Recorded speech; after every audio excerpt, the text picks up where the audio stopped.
Bom, a nossa conversa de hoje será sobre mitologia nórdica, que é um livro do Neil Gaiman que reúne 15 contos que recuperam, cada um a seu modo, a tradição oral, conforme vão recontando alguns dos mitos que compõem essa mitologia aqui do título. Mitos esses que foram muitas vezes modificados ao longo do tempo, isso para não falar daqueles que provavelmente se perderam por conta do cristianismo e de alguns outros empecilhos históricos. Só que mais do que recontar, este narrador aqui, que no texto de introdução do livro se identifica como sendo o próprio Neil Gaiman, estabelece uma relação de cumplicidade para com o leitor quando ele nos convida a passar essas narrativas adiante também, reforçando, portanto, o caráter oral que essas narrativas, tinham originalmente. Diante disso, nós sabemos que o Neil Gaiman é um exímio contador de histórias, e isso lhe permite modificar, ainda que em pequenas doses, os textos originais com os quais ele trabalhou, ainda que seja muito complicado falar, neste caso aqui, de texto original, uma vez que nós estamos nos referindo a uma tradição oral que, como todas as outras, envolve mesmo essas pequenas modificações conforme o texto vai passando de um narrador para o outro. Sobretudo, e essas modificações acontecem sobretudo quando nós estamos pensando em uma mitologia que, ao contrário lá da mitologia grega, por exemplo, foi pouco preservada quando nós pensamos no desenvolvimento histórico. Mas, independente desse diálogo ou não com uma originalidade, o Neil Gaiman continua sendo um ótimo contador de histórias. E isso permite que nós vejamos aqui, ao longo deste livro, algo de autoral, ainda que o Neil Gaiman esteja lidando com narrativas que são milenares, e ele reconhece isso quando ele vai falar aqui um pouquinho sobre elas no texto de introdução a este livro. Por exemplo, existe aqui muito de Sandman, conforme nós vamos lendo esses contos, esses 15 contos. Inclusive, foi ao ler esses contos que eu passei a entender ainda melhor algumas das situações que estão presentes lá naquele universo criado pelo próprio Neil Gaiman. Porque foi muito engraçado, conforme eu lia Sandman, eu via alguma situação, sei lá, eu via o Loki preso embaixo da terra com um veneno da cobra caindo no olho dele, eu pensava, ok, o Loki ele era uma figura meio rebelde, digamos, e por conta disso ele foi castigado. Só que conforme eu fui lendo aqui alguns desses contos, eu fui começando a entender um pouco mais profundamente o que estava em jogo, conforme o Neil Gaiman foi levando para o universo de Sandman alguns dos elementos aqui da mitologia nórdica. Além disso, ao fim e ao cabo, a grande questão lá de Sandman, que é uma obra do Neil Gaiman que nós lemos coletivamente ao longo do primeiro semestre aqui deste ano no canal, então caso você não tenha visto nenhum vídeo dessa playlist, eu vou deixar o link para ela lá embaixo, daí se você tiver curiosidade, você veja. Mas o que eu ia dizer não era isso, o que eu ia dizer era o seguinte, a grande questão de Sandman era mesmo mostrar como que as histórias e como que os sonhos em particular moldam a realidade. E isso também se aplica ao caso da mitologia, seja ela qual for. Porque a ideia do mito é justamente oferecer uma explicação sobre a realidade. E é por isso que existe uma relação muito interessante entre o mito e o local de onde ele emerge. Então aqui, como nós estamos falando de uma mitologia que surge lá na Escandinávia, vários desses mitos aqui vão transcorrer em ambientes com neve, com frio, com geleiras, e daí você tem uma importância muito grande atribuída ao sol, à natureza, porque afinal de contas o sol ele espanta aquelas noites frias de inverno e etc e tal, e daí conforme o verão vai chegando, os dias vão ficando mais longos e etc. Então veja que conforme eu fui lendo aqui esses contos que estabelecem esse diálogo com a mitologia, eu fui começando a pensar ainda mais em como que um determinado mito acaba se ligando muito intrinsecamente ao local de onde ele emerge, né? A comunidade na qual ele surge em um primeiro momento. Mas dentre os vários elementos da mitologia nórdica aqui apresentados, dois me chamaram bastante atenção. Primeiro, é claro, e isso também está presente lá quando nós pensamos na mitologia grega, por exemplo, é a ambiguidade dos deuses. Esses deuses aqui, eles têm fraquezas, eles são absolutamente humanos, então eles nutrem sentimentos que são próprios da humanidade, eles não são naturalmente eternos, eles têm que fazer uma espécie de manutenção da eternidade que eles têm. Esses deuses aqui, eles não são definitivamente os seres mais poderosos dessa mitologia, tanto é assim que eles têm que construir em um dos contos aqui um muro para poder proteger o seu mundo dos ataques dos gigantes e por aí vai. Então esse foi o primeiro elemento que me chamou bastante atenção nessa mitologia, mas ainda assim isso é algo que está presente em outras mitologias que eu já conhecia. A segunda coisa que me chamou bastante atenção conforme eu fui lendo é a existência de outros mundos físicos e não a ideia de um mundo físico que se espelha em um outro mundo metafísico, como que nós temos na mitologia grega ou então aqui na mitologia cristã, como é o caso, acho que de todo brasileiro conhece pelo menos um pouquinho da mitologia envolvida, ou das mitologias envolvidas ali no cristianismo. Porque, por exemplo, aqui nós temos a ideia de que existe o nosso mundo terreno e existe um mundo celestial, e lá estão Deus, Jesus e aquele povo todo, enquanto nós estamos aqui. Só que ainda assim, esses dois mundos eles estão no mesmo plano de existência, o que significa que a relação entre os deuses, ou Deus, e o ser humano é uma relação muito próxima. Tanto é assim que Deus consegue intervir muito diretamente na realidade por meio de milagres, etc. e tal. Isso acontecia lá também na mitologia grega, por exemplo. Você tinha ali os deuses do Olimpo, mas ainda assim o Zeus podia sair ali e seduzir toda e qualquer pessoa que ele quisesse. Aqui na mitologia nórdica a coisa é um pouco diferente, porque segundo essa mitologia o universo é composto por 9 mundos, e falar mundos não é falar planetas, é sempre bom dizer isso, e esses 9 mundos são interligados por uma árvore gigante chamada de Yggdrasil ou algo do tipo.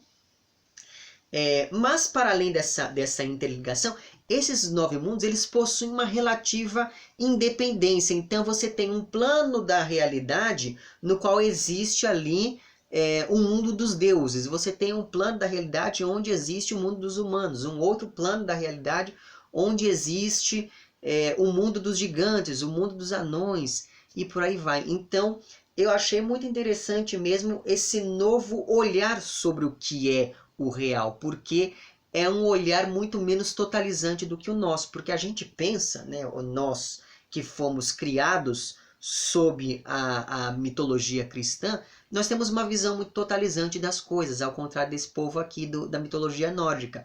Porque para eles só lhes era dado conhecer uma parcela do que é o todo, porque o ser humano não podia sair do seu mundo e ir para o mundo dos gigantes e ir para o mundo dos anões. Não, as coisas eram muito bem delimitadas e os mundos eles eram muito distantes uns dos outros, e isso me chamou bastante a atenção conforme eu fui lendo aqui estes contos. E quanto à disposição desses textos aqui no livro, ela ajuda em todo um processo de aproximação a essa mitologia, o que é muito generoso por parte do Neil Gaiman, já que a mitologia nórdica não é tão popular, pelo menos aqui no Brasil, pelo que eu saiba, quanto a já citada várias vezes aqui, mitologia grega, por exemplo. Então nós vamos aqui conhecendo esses personagens, esses deuses e esses gigantes, aos poucos, conforme o narrador vai tratando de alguns eventos que começaram lá na Gênese, segundo a mitologia nórdica, e esses eventos narrados aqui vão até o Ragnarok, que corresponderia lá ao nosso Apocalipse. E uma coisa muito curiosa é que o mundo, segundo a mitologia nórdica, começa e termina com fogo e com gelo. E isso evoca a ideia da circularidade da existência, Portanto, nada aqui nessa mitologia, ou para essa mitologia, é definitivo. Tudo passa por um processo constante de mutação. E essa ideia de um tempo cíclico que interliga o começo e o fim de todas as coisas garante a essas narrativas, ou enfim, dá a essas narrativas um caráter de atemporalidade, porque nada aqui, conforme esses contos vão se passando, fica claro que nada aqui permite uma aproximação temporal entre o mundo dos deuses e o mundo dos humanos. Porque, como eu falei para vocês agora há pouco, essas esferas da realidade elas são muito distantes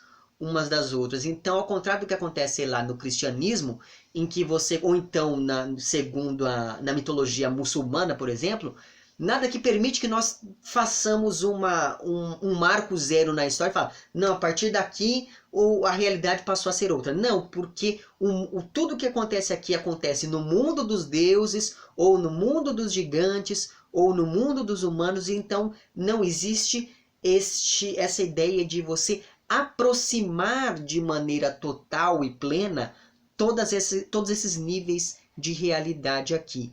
E conforme eu fui pensando nessa supressão de um tempo cronológico, ligada muito a essa adoção de um tempo mais circular, eu me lembrei bastante das reflexões do Otávio Paz aqui neste livro chamado Os Filhos do Barro, porque lá pelas tantas, o Otávio Paz ele acaba fazendo uma série de reflexões sobre a diferença entre a concepção cristã e moderna de tempo e aquelas que são sustentadas por outros sistemas de pensamento que são chamados aqui de sistemas pagãos ou coisa do tipo. E daí sobre isso, existem dois momentos que eu gostaria de ler aqui para vocês, dessas reflexões do Otávio Paz, que estão presentes no capítulo chamado A Revolta do Futuro. Então, na página 34, o Otávio Paz diz o seguinte: a vacuidade budista, o ser sem acidentes nem atributos do hindu, o tempo cíclico do grego, do chinês e do asteca, o passado arquetípico do primitivo, são concepções que não têm a menor relação com a nossa ideia de tempo. A sociedade cristã medieval imagina o tempo histórico como um processo finito, sucessivo e irreversível. Esgotado esse tempo, reinará um presente eterno. E daí essa mesma reflexão continua na página 38, onde o Otávio Paz diz o seguinte: a modernidade nega o tempo cíclico tão taxativamente quanto Santo Agostinho fizera. As coisas só acontecem uma vez, são irreproduzíveis. Então veja que essa concepção, essa diferença filosófica na concepção de tempo fica muito explícita quando nós vamos lendo aqui esses contos, porque desde o início vários elementos que estão presentes lá no primeiro conto, que fala sobre a criação do universo, já apontam para o último, que fala sobre a destruição de todas as coisas. E quando você chega neste último conto, você percebe que quando o conto acaba, na verdade ele dá uma ideia de recomeço, porque por mais que aquele mundo já conhecido tenha acabado, outro começa a surgir ali de suas cinzas, em toda aquela ideia de um ciclo, em toda aquela ideia de algo que está em constante processo de mutação, como eu já falei aqui para vocês. Então veja que o tempo desses mitos aqui não é um tempo retilíneo, ele é um tempo circular. Trata-se aqui de uma temporalidade que se volta sobre si mesma constantemente, e isso é reforçado pelo caráter oral envolvido nessas narrativas, pelo menos em um primeiro momento.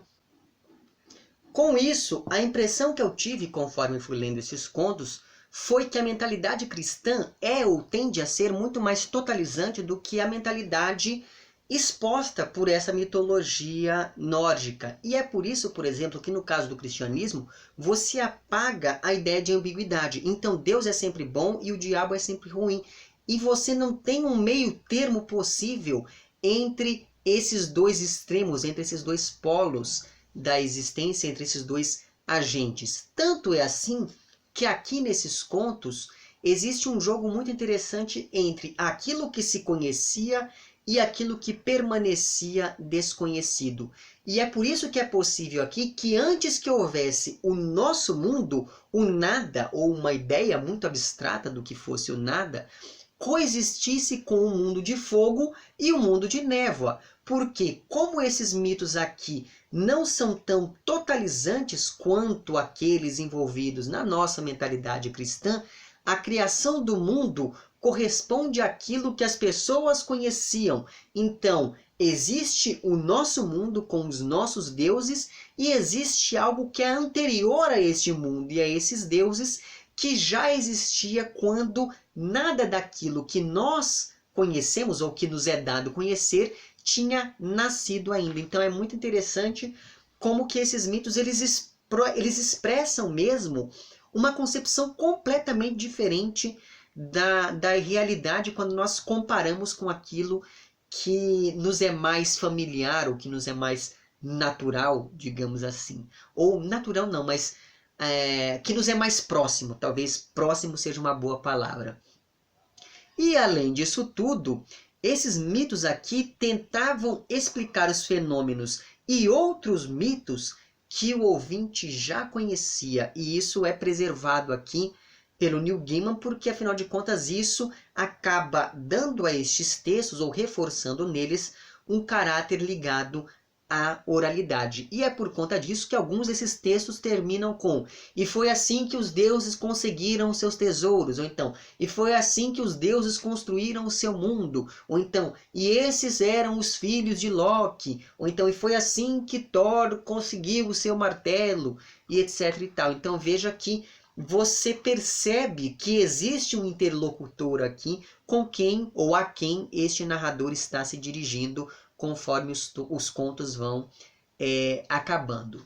Pois bem, postas todas essas coisas, vamos tratar mais especificamente. Eu não vou ficar falando aqui de todos os contos, eu vou falar assim de maneira geral de algumas coisas que me chamaram a atenção, e daí eu vou colar aqui porque eu não vou me lembrar dos nomes de tudo isso.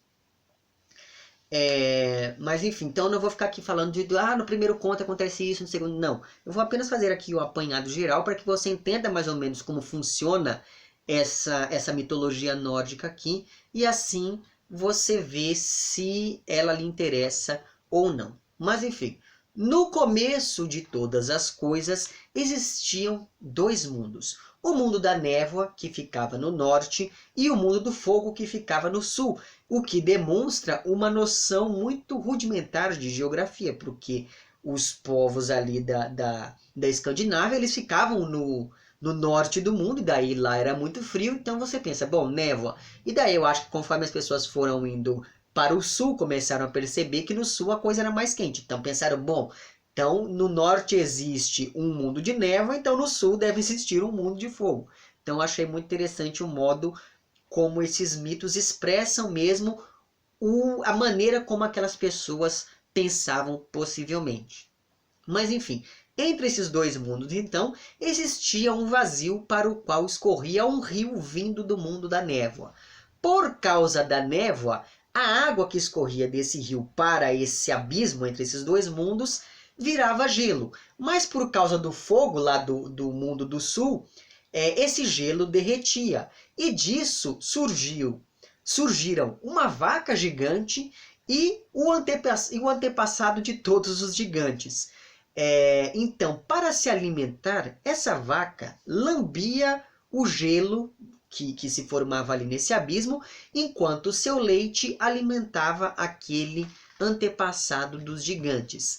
Acontece que essa vaca acabou dando origem ao antepassado dos deuses. E o filho desse antepassado dos deuses teve 3 filhos com a filha do antepassado dos gigantes. E o mais velho dentre esses 3 filhos do antepassado dos deuses era Odin.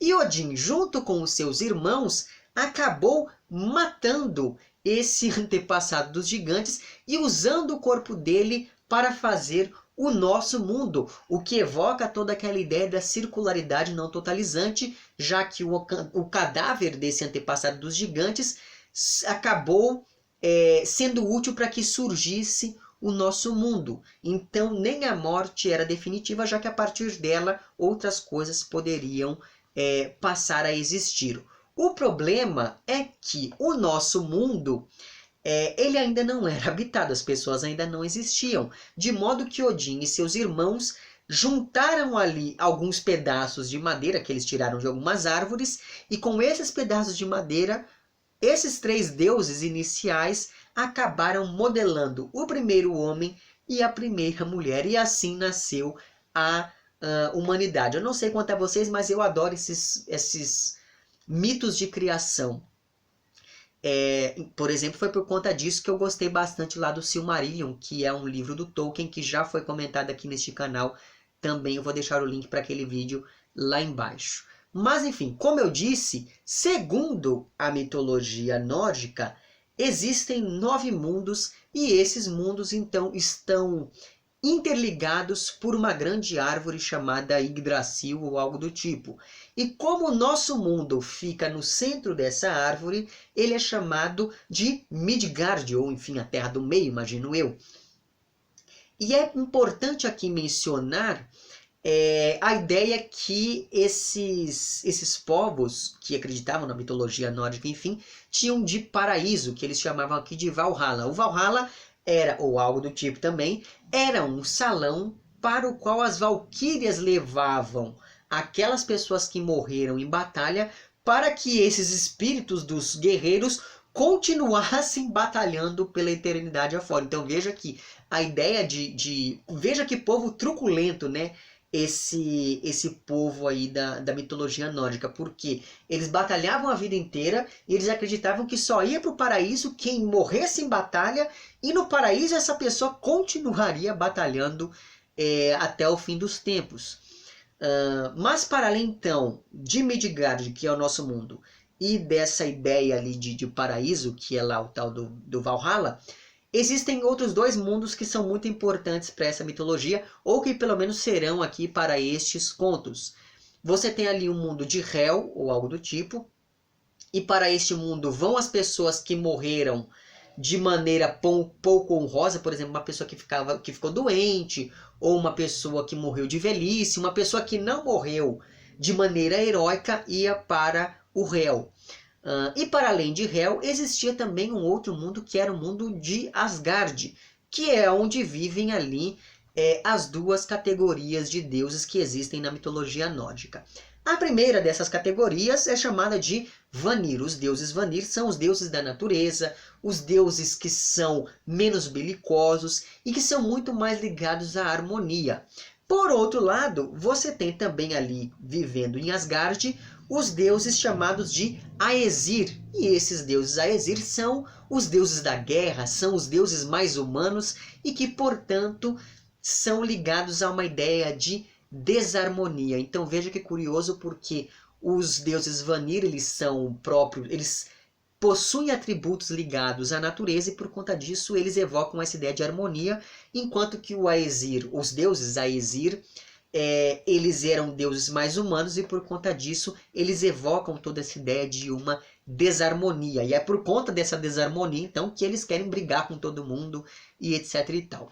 Pois bem, dentre os deuses que compõem esse segundo grupo, que é lá o tal do Aesir, 3 vão se destacar aqui ao longo destes contos.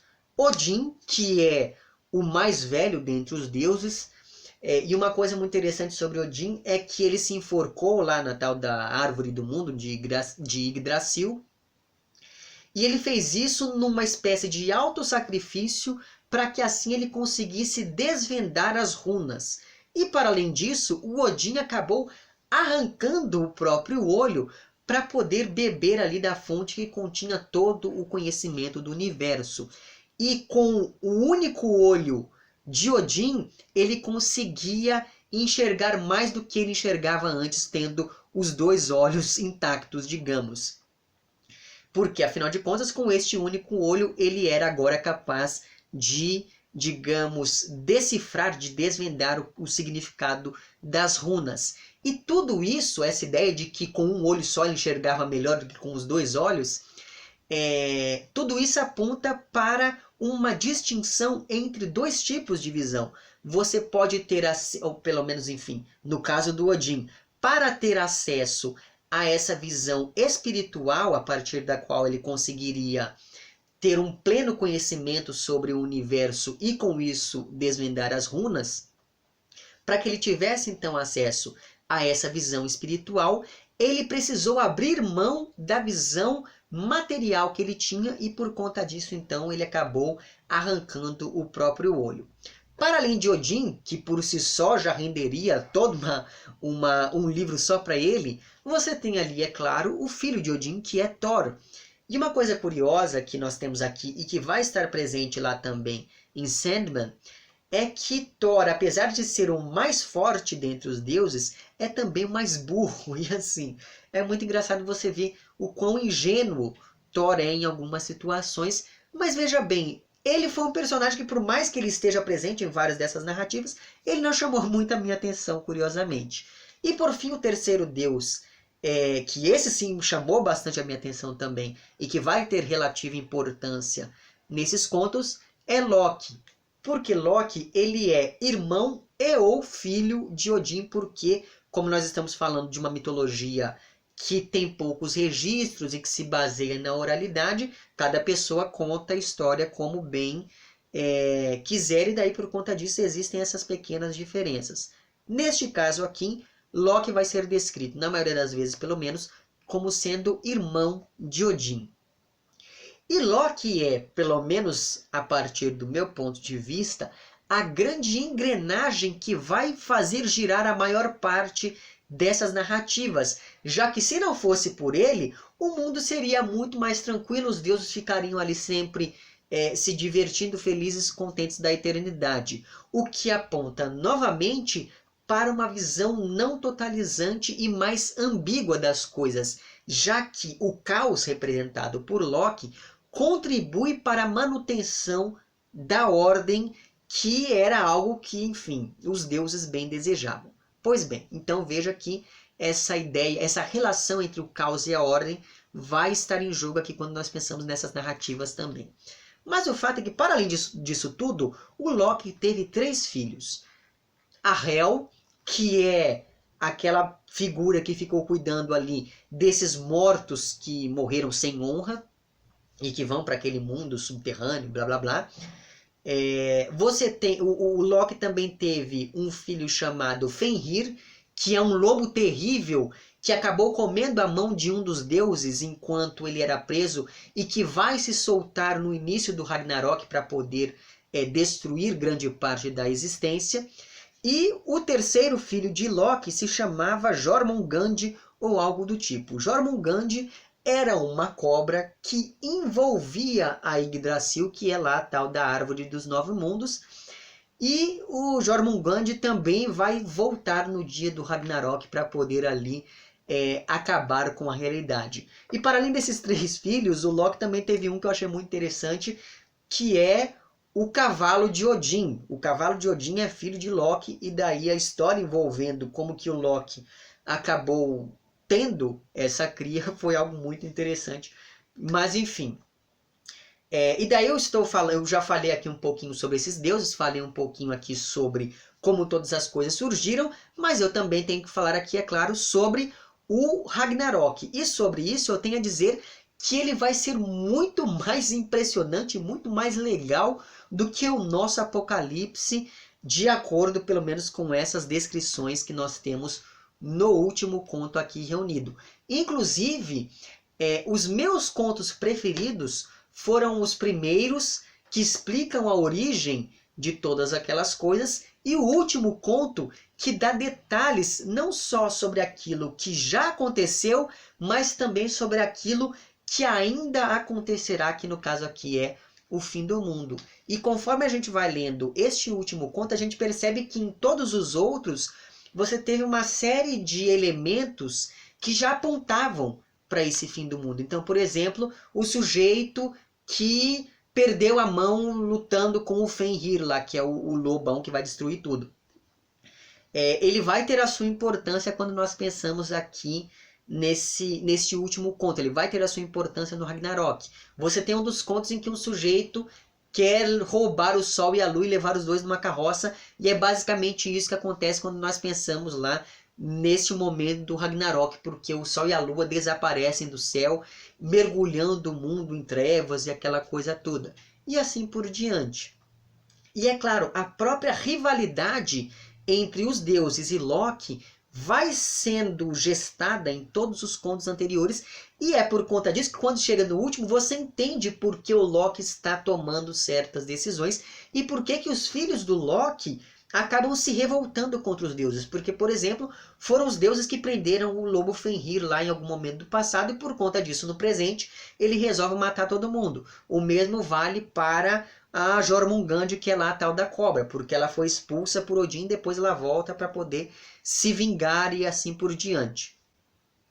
E para além dessas duas grandes narrativas que serão retomadas ou antecipadas em todas as outras, que são narrativas que versam lá sobre o começo e o fim deste mundo segundo a mitologia nórdica, nos outros contos aqui reunidos, nós ficamos sabendo, por exemplo, como surgiu a poesia depois que o Odin roubou um hidromel muito valioso, como o martelo de Thor foi feito depois que o Loki enganou alguns anões, como os deuses fizeram um muro que os protege dos ataques dos gigantes depois que eles tiveram de lidar lá com aquele sujeito que queria levar o Sol e a Lua embora dentro de uma carroça. Como foi que o Thor um dia conseguiu beber o mar depois de ter sido desafiado por um gigante, e várias outras coisas que são mais ou menos conhecidas do grande público. Pelo menos isso se aplica a mim, evidentemente.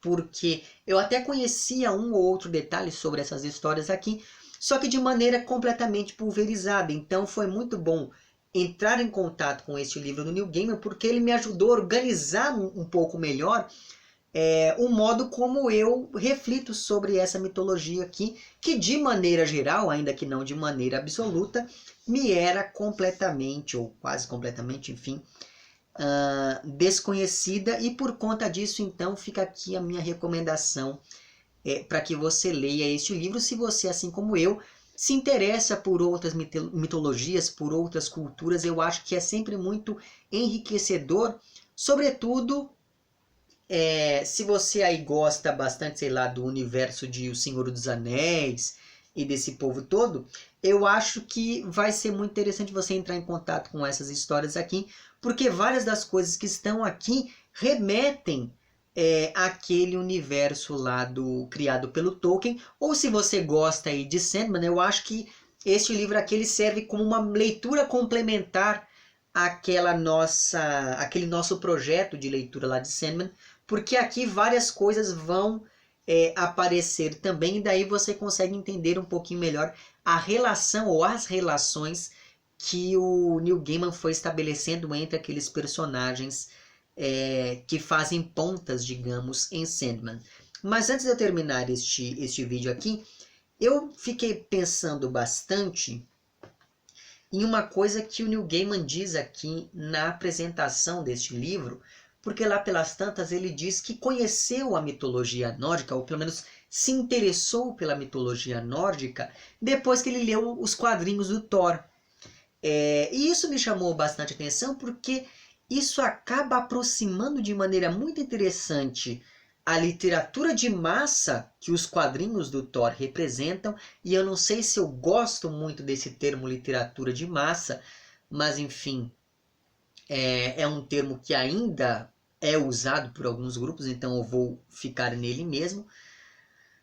Então esse texto de apresentação aqui, ele aproxima essa literatura de massa que os quadrinhos representam a uma literatura mais voltada a uma tradição oral que é preservada por esse veículo que é amplamente divulgado. Então achei muito interessante esse uso da literatura de massa para preservar uma tradição oral. Isso me chamou bastante atenção, E eu fiquei refletindo muito sobre o papel que algumas obras que são associadas à literatura de massa acabam desempenhando quando nós pensamos na manutenção de um sistema ou na preservação de um sistema literário, de um sistema de pensamento. Geralmente o Neil Gaiman ele é associado a essa literatura de massa, tanto é assim que ele é publicado aqui no Brasil por essa editora chamada Intrínseca, que geralmente publica alguns livros que não são lá bem quistos pela academia, por exemplo. Só que ao mesmo tempo em que você tem esse olhar que desvaloriza publicações como essa, você tem uma relativa importância, porque com isso daqui você consegue entrar em contato com outras coisas que de outro modo provavelmente você não entraria. Então achei muito interessante essa reflexão que o Neil Gaiman acabou suscitando aqui com este texto. Eu não tenho assim nada conclusivo sobre isso, mas eu acho que esse texto de apresentação já mostra que essa dita literatura de massa, que algumas pessoas associam a uma baixa literatura, ela tem sim a sua importância, ela tem sim o seu valor, e por conta disso, então, eu recomendo ainda mais que você leia este livro, certo? É isso, então eu vou deixar lá embaixo certinho a referência aqui do texto do Otávio Paz, e daí se você se interessar, eu acho que esse livro é facilmente encontrado aí pela internet afora em PDF, coisa do tipo. E eu recomendo que você leia pelo menos esse capítulo que eu mencionei aqui, porque ele ajuda você a entender um pouco como a gente pensa sobre o tempo e como esse nosso sistema de pensamento sobre o tempo interfere na nossa visão da realidade. E daí, estando ciente disso, você consegue se aproximar desses textos aqui de uma maneira mais interessante, digamos. Enfim, é isso. Se você gostou do vídeo, não esqueça de curtir e de compartilhar. Caso não tenha gostado, não esqueça de dizer lá embaixo por que não gostou. Se você está inscrito no meu canal, muito obrigado pela sua inscrição. E caso não esteja inscrito, considere se inscrever também lá embaixo. Um amplex para vocês todos, até o próximo vídeo e tchau!